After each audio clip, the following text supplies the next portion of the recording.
What is the consequence of having your primary motivation for your involvement in housing being about money?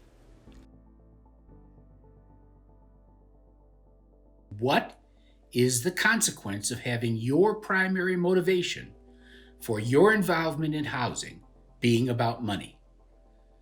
Hi, I'm Howard Primer, and I am delighted by the opportunity to talk with you again and to share some thoughts that we share in common about our passion about being involved in housing.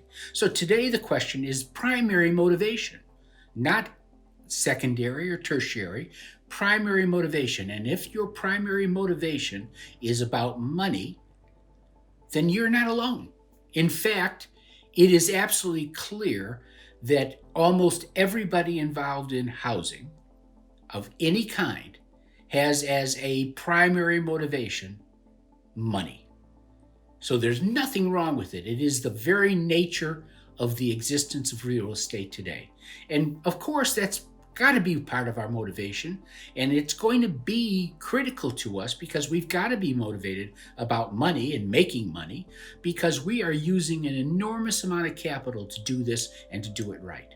But when your primary motivation, when the first thing you have to think about is money, it changes the dynamic of how you pursue this industry. And I will answer that question because I will share with you the observations of seeing the industry, every aspect of the industry in its entirety.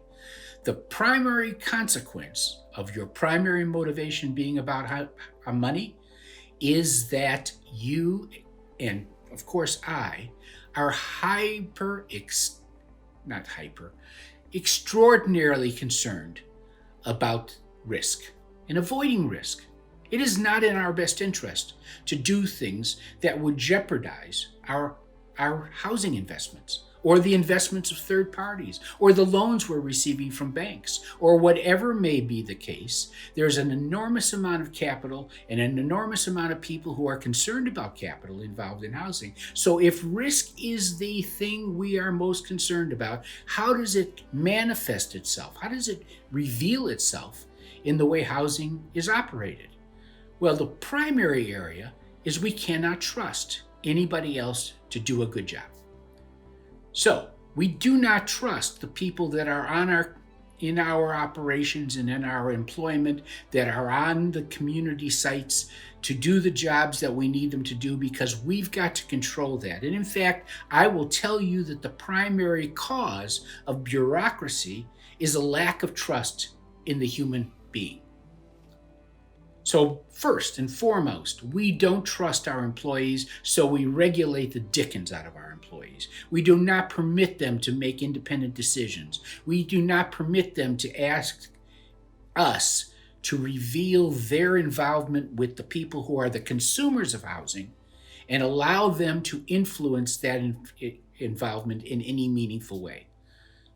Second of all, we measure things that are only about housing. We measure transactions. We measure the rent. We measure the cash flow. We measure the expenses. We measure everything. Everything is very actively managed to look at the measurement of those things. And therefore, all of the metrics that are used in housing today are oriented around the idea of measuring the consequences and measuring the use, and therefore constraining the influence that others have on how those assets will be used. So we have a limitation in the authority we give to our employees. We have a very hyper-focused, and I use hyper there intentionally, we have a hyper-focused observation that is going to be based upon what we measure. And of course, what gets measured gets done. So if everybody knows that we're measuring transactions, and if everybody knows we're oriented towards the use and the misuse of money, and if everybody knows we're going to constrain our personal initiative because we don't want to give people authority to act in other people's best interests for fear that they might take too much authority and put us in greater jeopardy.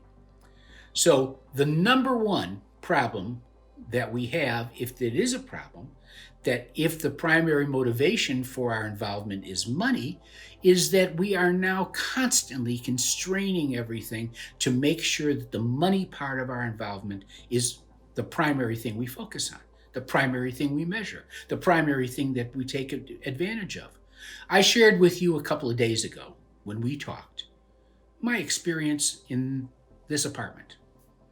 And I specifically talked about the time when I was dealing with what was then inevitable, the, the, the death of my bride. There were days or hours left. I wasn't clearly sure about it, but it all happened at the beginning of the month, and it happened to be the month of April. And I was therefore at her bedside from before sunrise till after sunset every day. And unfortunately, this particular community, which is managed by one of the largest operators in the multifamily housing sector, this particular community decided they would cover or remove the lock boxes that are commonly around communities of this kind so that you can drop off a check, because they were concerned, again, this is a typical example, they were concerned that people might take the checks out of the lock boxes. So there was no way for me to deposit a check on my way to the hospital, and there was no way for me to deposit a check on my way home from the hospital because the office was already closed in both instances. So I took the liberty of calling the manager of this community, and that's the property manager of this community, and explained to the property manager what my circumstances were, and that I was not able to get to a computer to do it online, and I was not able to get to their office during office hours because of the circumstances. And I asked if they would give me some leeway if I, for any reason at all, could not make the deposit by the deadline on the 5th of the month. Well, my wife passed away on the 7th of the month. Shortly after she passed away and we dealt with her passing, I stopped in the office to try to settle up my rent and make sure that I was in keeping with my obligations, which I articulated. And the office informed me that they would accept my rent. They never made acknowledgement of my wife's situation, even though I explained it to them. And they charged me $85 for being late.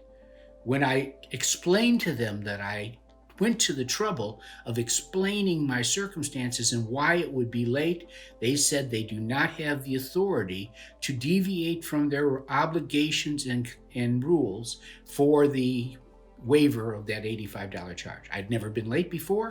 I have never been late since, but on that particular April day, I was required to pay $85 in order to maintain my good standing on my lease. That is what the consequence of focusing on money is. It's not the fault of the employees that were sitting in the office, the managers that were sitting in the office, because they were limited by virtue of the policies and procedures of their employer to do nothing but what they did do. And that's not uncommon. That's what the industry is based upon. It's not the fault of the people. In fact, I hold in very high regard the professionals that work in managing housing, because they can be the difference between good and great. And I'll explain that at another time.